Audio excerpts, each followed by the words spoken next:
Ya estamos grabando. Perfecto. Vamos entonces a comenzar con lo que les estaba contando hoy antes de todos estos incidentes que tenían que ver con la conectividad.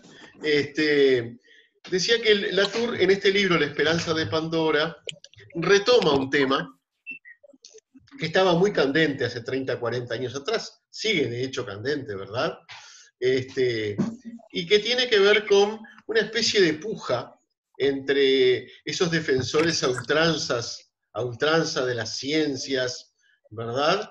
Y por otro lado, los humanistas o los llamados humanistas que están de alguna manera, o se entienden, algunos se entiende que están de alguna manera despreciando, desprestigiando el valor de la ciencia como productora legítima de conocimiento o como la productora más legítima de conocimientos. Entonces, de alguna manera, esa guerra que fue empezada por un tal Sokal, digo, guerra entre comillas, ¿no? Que fue comenzada por un tal Sokal, tenía que ver precisamente con una especie de broma pesada que Sokal quiso perpetrar. Escribió un artículo loco, delirante, él es un físico, loco, delirante, ¿verdad? Lo mandó a una de estas revistas de humanidades, de estudios culturales concretamente, y se lo admitieron. Entonces después que se lo admitieron dijeron, ver, esta gente no tiene, esta gente habla mal de la ciencia, pero son, digamos, totalmente, no tienen ningún criterio, ningún rigor académico, científico, etc. Perdón, hay micrófonos abiertos, ruego por favor lo cierren. Bueno, lo cierto es que ahí comienza una guerra entre los que defienden la ciencia a ultranza, los que defienden las humanidades, etcétera, etcétera, etcétera, ¿verdad? Y en definitiva, quien se ve perjudicada por todo esto es la propia investigación científica, ¿verdad? ¿Por qué se ve perjudicada? Porque en ese cruce, ¿verdad? Encontramos dos polos bien diferenciados, y entre esos dos polos encontramos gente que tanto de un lado como de otro tienen tal radicalidad, ¿verdad?, que no saben comprender o no pueden comprender que la actividad científica es una actividad humana, como bien nos decía Popper ya hace un buen tiempo, y como humana tiene sus problemas, sus falencias, pero también es un mecanismo, un instrumento que hemos ido generando y que realmente nos proporciona insumos muy importantes para solucionar problemas. Piensen simplemente en el COVID-19, en esto, en el transporte, en las telecomunicaciones, etcétera, ¿verdad? Para bien y para mal, como todo lo que hacemos los seres humanos, ¿verdad? Entonces, digamos, de alguna manera ahí está esa especie de polarización que no hace bien a las ciencias. Creo que, perdón, hay un micrófono abierto. Yo les pido, por favor, que tengan cuidado con los micrófonos, si no esto es caótico, ¿eh?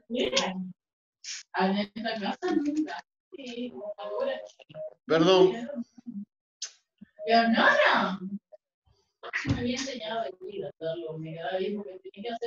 Perdón. Aparte, lo peor de todo es que quien dejó el micrófono abierto se fue a hacer otra cosa y chao. Fátima, por favor, cerrando el micrófono. Bien. Sigo. Latour de alguna manera lo que quiere es incorporarse a esa discusión, incorporarse salvando cosas de un lado y salvando cosas de otro. Y eso es lo que vamos a ver, o lo que ustedes van a leer en ese primer capítulo, y lo que nosotros vamos a ver ahora, ¿verdad?, en esta presentación, que como todas las presentaciones lo único que puede hacer es darles una guía de lectura para que ustedes comprendan mejor este capítulo cuando llegue el turno de la lectura. Perdónenme que me vaya, porque así achico un poco la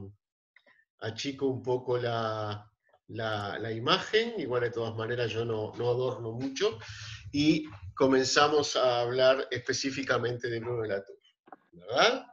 Esta presentación no está colgada en EVA, yo la voy a colgar en EVA, mañana o pasado, más bien pasado. Y a su vez voy a colgarle, como les dije, los vínculos a las grabaciones que estamos haciendo. Bien, Continuemos entonces. Lo que pasa es que se sigue sumando gente, no puedo atender todo a la vez. Bien.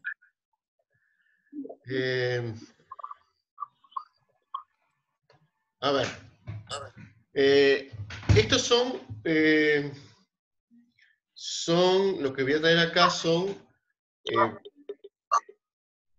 fragmentos de la tour, de ese capítulo.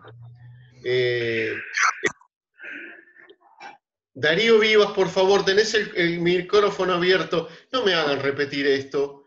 Estoy cansado, tuve 5 o 6 clases hoy. Por favor.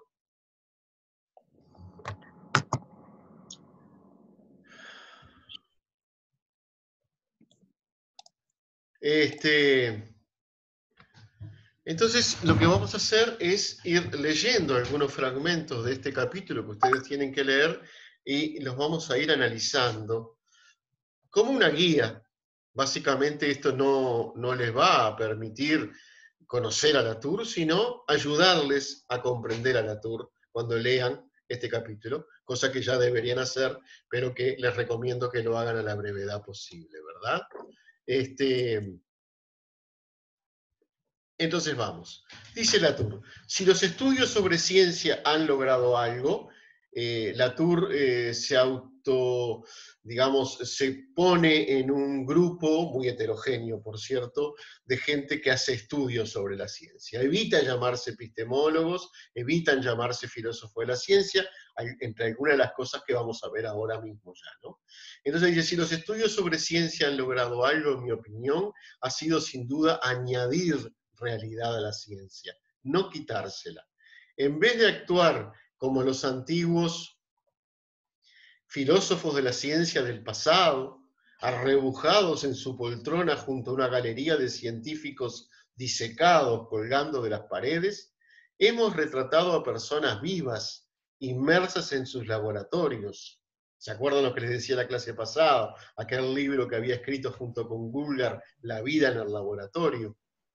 Apasionados, cargados de instrumentos, impregnados de saber práctico y estrechamente vinculados a un medio más amplio y vibrante. Y ese medio más amplio y vibrante es, obviamente, el sistema social, el medio, el colectivo social en el cual se desempeñan, ¿no?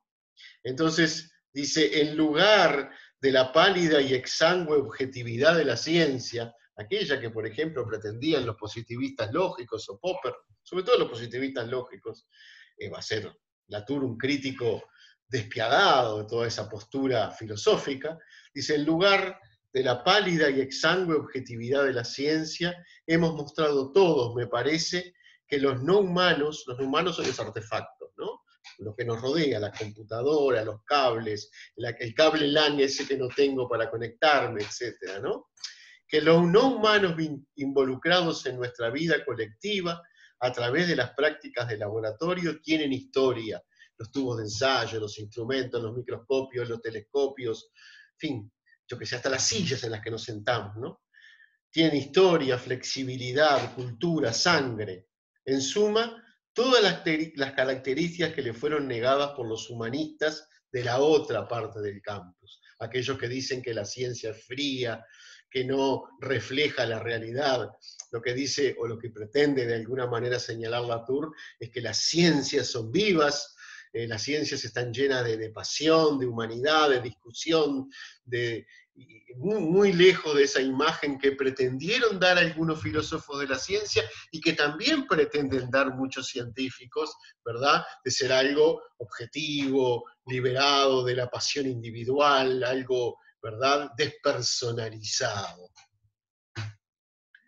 Entonces continúa, de hecho, pensé ingenuamente, si los científicos tienen un fiel aliado, somos nosotros, los estudiosos de la ciencia, pues nosotros nos las hemos ingeniado a lo largo, Karl Marx viene a la cita, es un honor para mí, me voy a parar, si nosotros, de hecho pensé ingenuamente, si los científicos tienen un fiel aliado, somos nosotros, los estudiosos de la ciencia, pues nosotros nos las hemos ingeniado a lo largo de los años para generar interés por la ciencia y la tecnología en montones de personas de letras, en lectores que habían estado convencidos hasta que aparecieron los estudios de la ciencia de que la ciencia no piensa, es una cosa fría, mecánica, una especie de máquina, ¿verdad? Tal como Heidegger, filósofo alemán, no voy a profundizar en esto, uno de sus maestros había dejado dicho. Por supuesto, cuando tienen preguntas o consultas, háganmelo saber verbalmente, porque no soy capaz de ver todos los chats que van saltando.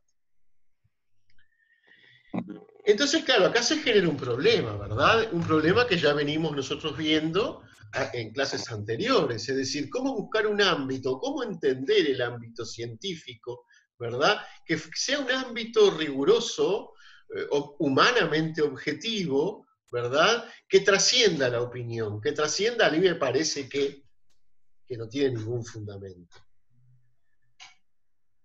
Entonces la pregunta que tenemos que formularnos, y que es la que está a continuación, ¿sería ese ámbito, espacio, lugar, el de la objetividad que proporciona una ciencia incontaminada por la opinión y el prejuicio? Bueno, eso es lo que sostendrían los positivistas lógicos, por ejemplo, ¿verdad? Es decir, claro, hay un ámbito objetivo, es el ámbito de la ciencia que se libera de todos los prejuicios, que tiene una relación no mediada entre el sujeto y el objeto, carente de pasiones, simplemente atendiendo al objetivo. Pero la pregunta que debemos formularnos es, ¿existe tal ámbito? ¿Es posible esto? Ustedes tienen todo un curso, breve por cierto, pero todo un curso de introducción a la epistemología sobre sus espaldas, para bien o para mal, no lo sé, cada uno de ustedes sabrá. ¿Podrán pensar en esto? Es decir, ¿realmente hay un ámbito tal que sea el ámbito de la objetividad, del desapasionamiento, incluso de la despersonalización de los sujetos, ¿verdad? Porque un sujeto de este tipo es un sujeto que tiene que haberse quitado de encima sus preocupaciones, sus problemas con la señora, con los hijos, con el pago del alquiler, con el auto que se le rompió, con la cañería que no le funciona, ¿verdad? Y que tiene que haberse liberado de todo eso para entrar al laboratorio y ser ese sujeto incontaminado. ¿Existe tal cosa? Sí, las estatuas son así, pero obviamente los científicos no son estatuas, está claro, ¿verdad? Entonces, de todas maneras, sabiendo esto, sabiendo de que ese espacio puro e incontaminado no existe, porque somos humanos, demasiado humanos, como decía el viejo Friedrich Nietzsche, ¿verdad? Es preciso encontrar de todas maneras, es preciso buscar un ámbito donde sin renunciar al rigor necesario para la producción de conocimientos útiles, probables, deseables, ¿verdad? Sin embargo, esté contenido también todas esas pasiones que tenemos en tanto humanos, porque no puede ser de otra manera, porque no podemos dejar de ser humanos. Hay un micrófono abierto y creo que es de Karl Marx. Se ve que Karl Marx revivió y está asistiendo a mis clases, lo cual, vuelvo a repetir, es un gran honor, pero le pediría incluso a Carlitos Marx que apague el micrófono. Entonces digo, ¿por qué es necesario, es preciso o necesario encontrarlo? Y entonces lo que de alguna manera, ¿verdad?, estos estudiosos de la ciencia o estos estudios de la ciencia pretenden acercarnos, también con cierto emparentamiento con Feyerabend, ustedes recordarán, ¿verdad?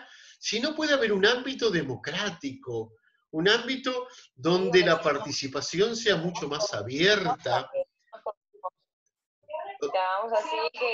Caro Bernhard, por favor, apague su micrófono.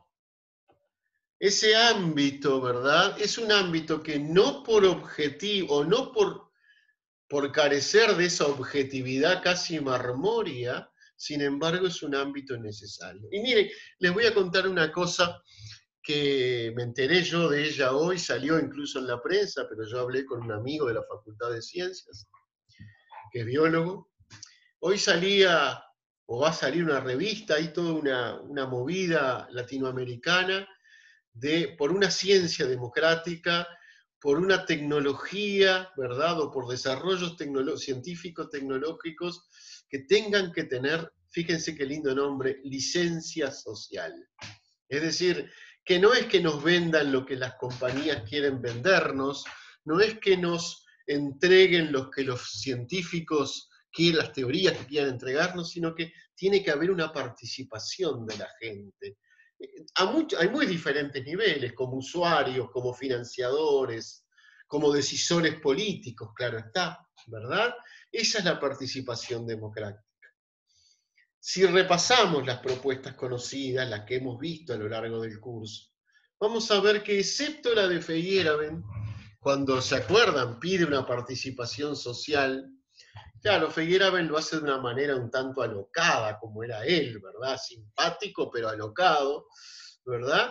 Fuera de ese tímido no, es fuerte el reclamo, pero casi solitario reclamo en la década del 60, hay que esperar a la década del 70 y 80 y de ahí en adelante para que vuelva esto, para que haya un reclamo de unas ciencias que sin dejar de lado el rigor, sin embargo, ¿verdad? Tampoco pierdan su humanidad, su condición humana, ¿verdad? Bueno, de alguna manera eso es lo que los estudios de la ciencia nos quieren traer, y por eso pongo lo político y lo epistemológico, porque acá hay cuestiones que tienen que ver cómo se hace la ciencia, cómo se desarrolla, cómo se difunde, cómo se aplica, etcétera, pero todo eso en un contexto político. Y la palabra político no hay que confundirla con los partidos políticos. Por supuesto, los partidos políticos también están dentro de un contexto político. Lo político en el sentido amplio de la palabra, en el sentido de participación ciudadana en las decisiones que realmente nos interesan, nos atañen, nos importan, ¿verdad? Si mañana quieren instalar una planta nuclear en la esquina de mi casa, o a 10 kilómetros de mi casa, no importa, o incluso a 300 kilómetros de mi casa, ¿verdad? Yo tengo que poder opinar sobre eso. Y como digo una planta nuclear, digo una mina, o digo una pastera, o digo una central hidroeléctrica. Si yo tengo que poder opinar sobre eso, porque me atañe como persona. Es decir, cuando estamos hablando de las realizaciones científicas y científico-tecnológicas, obviamente estamos hablando de acciones que impactan en lo social. Y cómo la sociedad es la que contextualiza esas producciones, le da un contexto, le da una comprensión a esos problemas. Eso es lo que nos quiere señalar Latour, uno de los representantes de esta corriente, ¿verdad? Entonces nos dice Latour, dado que queremos repeler a la irascible multiplicidad de opiniones y voluntades, necesitamos un mundo que sea totalmente externo, aunque sin dejar por ello de que sea accesible. Esta es la pretensión de los científicos puros. ¿Cómo vamos a dejar que cualquiera opine sobre física, que cualquiera opine sobre química, que cualquiera opine sobre comunicación o información? Solo los comunicadores, solo los que sabemos de información, solo los físicos podemos hablar de lo nuestro, ¿no? En ese mundo de expertos no puede entrar el gran público, porque el gran público entra con opiniones, entra democráticamente. Entonces hay que dejarlos lejos. Esa es preservar la objetividad de la ciencia, ¿verdad? Y con el fin de alcanzar esta meta imposible, dimos con el extraordinario hallazgo de la mente en la Cuba, desconectada de todo lo demás, ese sujeto que es pura cabeza, ¿verdad? Pugnando por alcanzar la verdad absoluta y desgraciadamente fracasando en el intento, tal como podemos ver en la figura 1.1, que ahora vamos a ver, también está en el libro, claro. La epistemología, la moral, la política y la psicología están unidas y se proponen llegar al mismo acuerdo. Para entender a las ciencias, a las tecnologías, hay que entender a la sociedad en la cual están insertas, y hay que entender ese tránsito de ida y vuelta entre ciencia y sociedad. No se puede entender a la ciencia fuera de ese contexto que la vivifica, que la alimenta. que la financia y que se beneficia y se perjudica con los productos científicos. Una diapositiva más antes de llegar a ese cuadro. Este es el argumento del presente libro.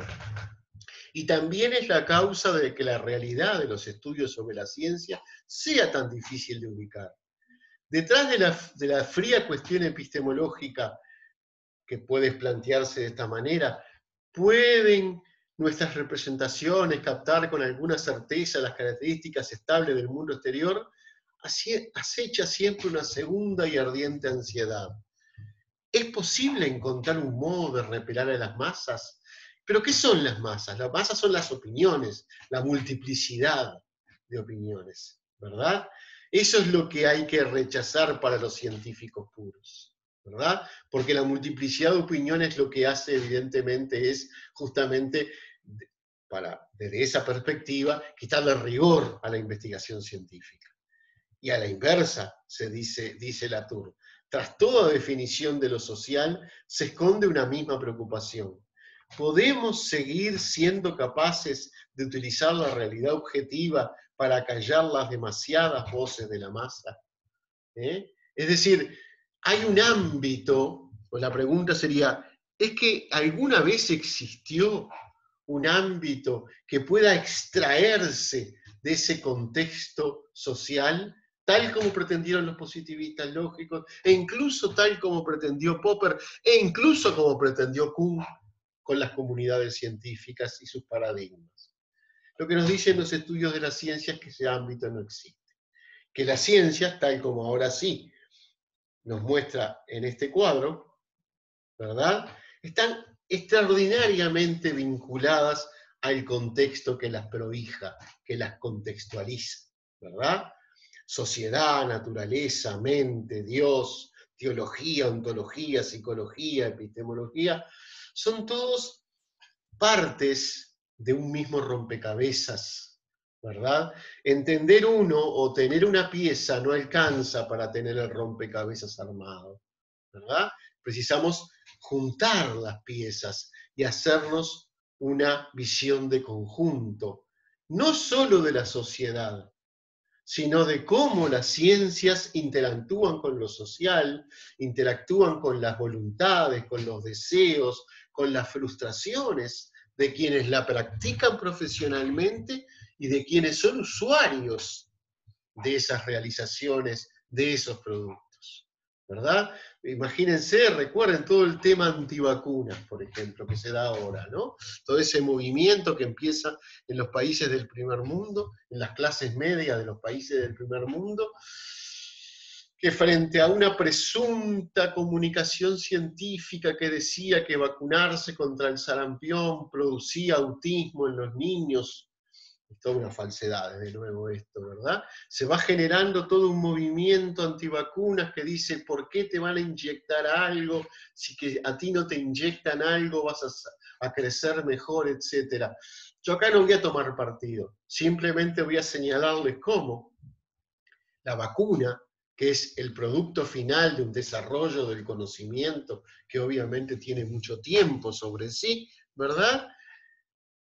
Luego, cuando llega a su punto final, a su meta, que es los individuos, nosotros todos que debemos vacunarnos de esto y de lo otro, resistimos, aprobamos, luchamos, discutimos políticamente, discutimos moralmente, discutimos ideológica y filosóficamente.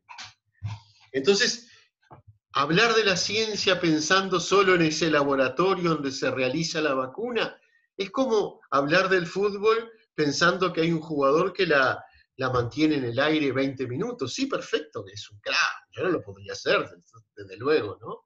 Pero hay que pensar en el fútbol con ese jugador, con la cancha, con el público, con el dinero que paga la televisión, con los dirigentes, es decir, todo el contexto, ¿verdad? Para entender el fútbol, por lo menos el fútbol nuestro actual, ¿verdad? Si nos quedamos solo en una parte, bueno, podemos hablar de ella, desde luego, pero obviamente no estamos hablando del fútbol, sino de una partecita, de una pieza del rompecabezas de un contexto mucho más amplio. Y ni que hablar el fútbol en su contexto social, su impacto,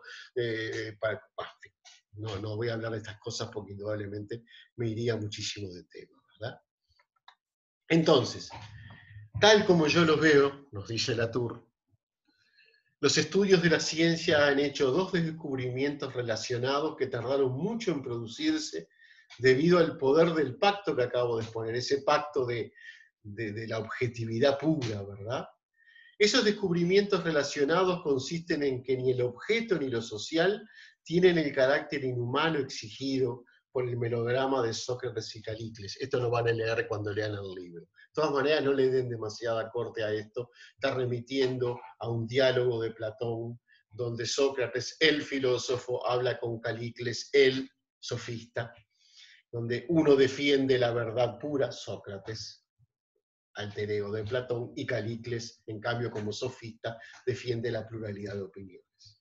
Pero lo traje acá porque obviamente ustedes lo van a ver. Dice, cuando decimos que no existe mundo exterior, no significa que neguemos su existencia, sino al contrario, que nos negamos a concederle una existencia no histórica, aislada, inhumana, fría y objetiva que se le adjudicó con el único fin de combatir a la multitud.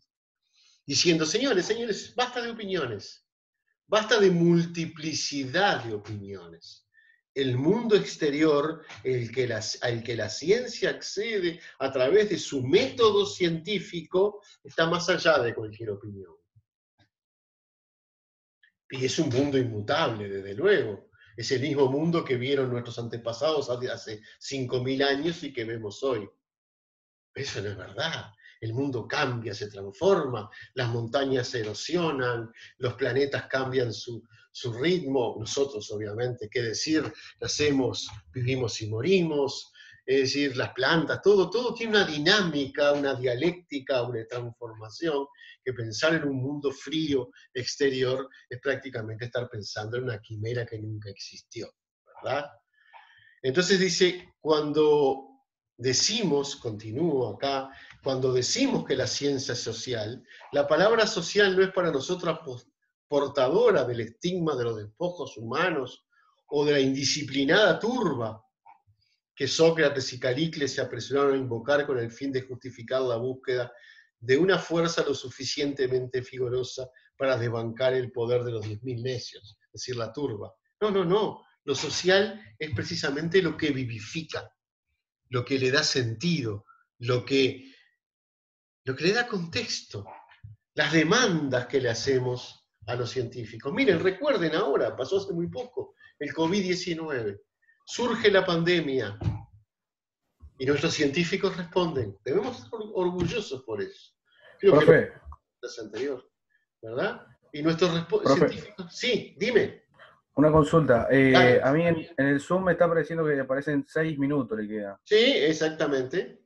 Está. Y tenía Exactamente, otra me quedan 6 consulta. minutos, no me va a alcanzar el tiempo, o sea que cuando se esté por agotar el tiempo, cliqueamos de vuelta en el vínculo que les dije y avanzamos, no nos va a llevar Ah, más de 10 minutos, 15 más, ¿está? genial. Tengo otra consultita Dale, pequeña, adelante. si se pueden estos 5 minutos. Algo que decía, no sé si era Latour, que lo que yo anoté que era preciso encontrar un ámbito que esté contenido. El científico desde que tenía que estar contenido, no entendí bien esa parte. Contenido. Es como que tenía que tener un lado más humano, ¿puede ser?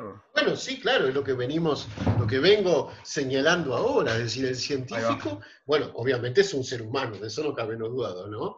Pero su práctica es muy humana. Y cuando dice que su práctica es muy humana, ¿qué significa? Que es una práctica cargada de pasiones, intereses, prejuicios, por supuesto que va a intentar refinar todo eso, que va a intentar controlar, como cualquiera de nosotros intenta controlar. Pero en eso no Bueno, lo muchas hace gracias. especial. Es decir, yo capaz que voy caminando por la calle y veo que alguien tiene una computadora que yo desearía tener, no voy y se la quito. Bueno, yo al menos no voy y se la quito, o sea, refreno ese impulso. Todos tenemos, digamos, esa especie de freno a nuestros deseos. Eso es lo que nos posibilita vivir en la sociedad, ¿verdad? Ahí Este, va. cuando decimos que los científicos son humanos, quiere decir que, bueno, viven lo mismo que vivimos todos nosotros. Por supuesto, en condiciones de laboratorio van a intentar hacer la prueba 1 y 10 veces, van a tener mucho cuidado, van a tratar de verificar las cosas, sí, por supuesto, es decir, van a extremar su cuidado. Pero tal como lo extrema un carpintero cuando hace un buen mueble, ¿verdad? Es decir, no, tampoco en eso no hay una diferencia, digamos, cualitativa. Sí, son obviamente profesiones diferentes, ¿no? Con cuidados también diferentes, ¿no? Con necesidad de cuidados diferentes. Ese es el lado humano que es imposible evitar, porque si no estaríamos tratando con robots, y bueno, por suerte no lo son, ¿no? Bueno, muchas gracias, profe. No, por favor. No sé si hay alguna pregunta más, porque si no, en todo caso, lo que hacemos es cortar por acá, nos damos 5 minutos, ahora según mi reloj son las 21:20, sí, perdón, 21:15, nos damos 5 minutos, sí, 21:20, nos volvemos a conectar y terminamos desde la diapositiva 8 en adelante. ¿Les parece bien? ¿Sí? Hacemos eso entonces. A ver qué voy a Sí, sí. ver. ¿Tá? Voy a ver los chats a ver si de acuerdo. Perfecto. Entonces, cortamos ahora, damos final y dentro, vuelvo a repetir, 21:20 comenzamos nuevamente, nos vinculamos nuevamente, ¿está bien? Bárbaro, nos vemos en un ratito.